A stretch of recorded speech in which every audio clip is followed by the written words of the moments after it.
As part of efforts in building the information technology gap among persons with disability, Inclusive Friends Association organized a consultative forum to build network and enhance digital literacy, especially for women and girls with disability in Nigeria. The forum brought together different persons with disability. Executive Director, Inclusive Friends Association, Grace Jerry, in her welcome remarks said, the gap in digital literacy between the disability community and the rest of the population remains one of the key factors responsible for the forum. She also said in 2023, a study found that 61% of girls and women with disability could not power a computer. Digital literacy is essential to accelerating the employability skills and improving the livelihood of Nigerians to live a more meaningful and productive life. Unequal digital inclusion is a contributing factor to the disproportionate poverty among Nigerians, especially persons with disabilities, particularly women and girls. In line with the global trend, up to 90% of persons with disabilities in Nigeria live in abject poverty. And you will all agree with me that even that percentage is on the increase right now with the economic hardship.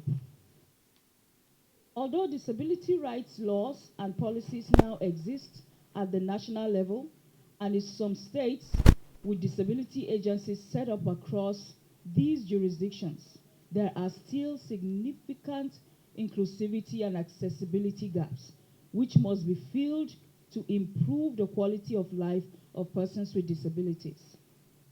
The gap in digital literacy between the disability community and the rest of the population remains one of the key factors responsible for this. In particular, in 2023, a study found that 61% of women and girls with disabilities could not power a computer. That's the on and off button. Could not power a computer, just the on and off button. This statistics was from the Tech for Deaf. In 2023, in an attempt to close this gap, Nigeria, through the National Information Development Agency, NITDA, developed the National Digital Literacy Framework. Participants at the forum say unemployment continues to pose a major challenge, which has been compounded by their non-inclusion to digital skills. And bridging the inequality gap between men and women.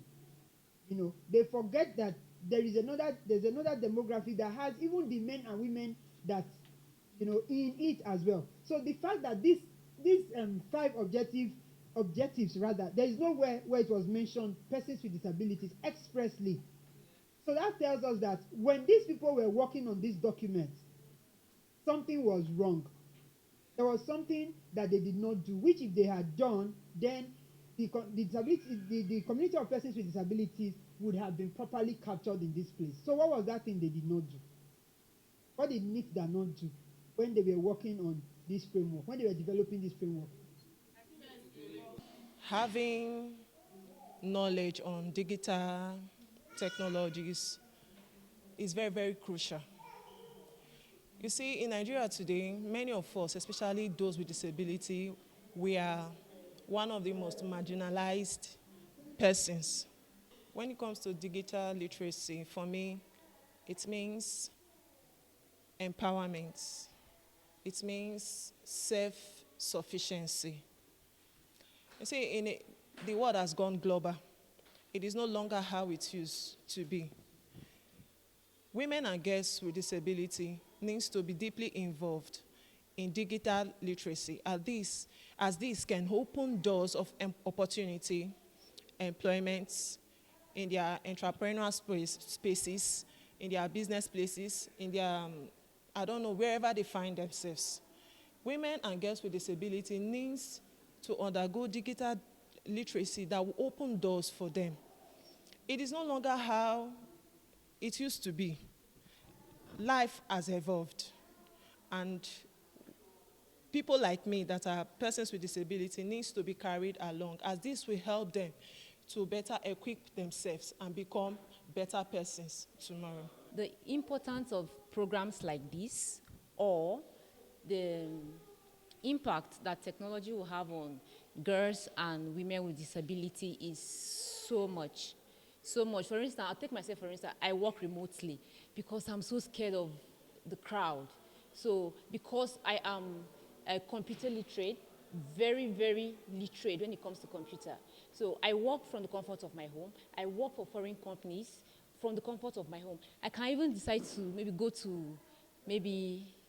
go to the field where there is nobody with my laptop and I work and I get paid in dollars, right? So now, if you educate or maybe you equip the girl child or a woman with disability with this, because Nigeria, the Nigerian road offices are not accessible. Now, some of them will be like, I need government jobs, I need government jobs. When you get a government job, can you access their buildings? When you get a government, when you get maybe jobs from company, can you assess how many offices have RAMs? How many? It is hoped that persons with disability in Nigeria will be included in Nigeria's National Digital Literacy Framework. Emmanuel Un, News 24.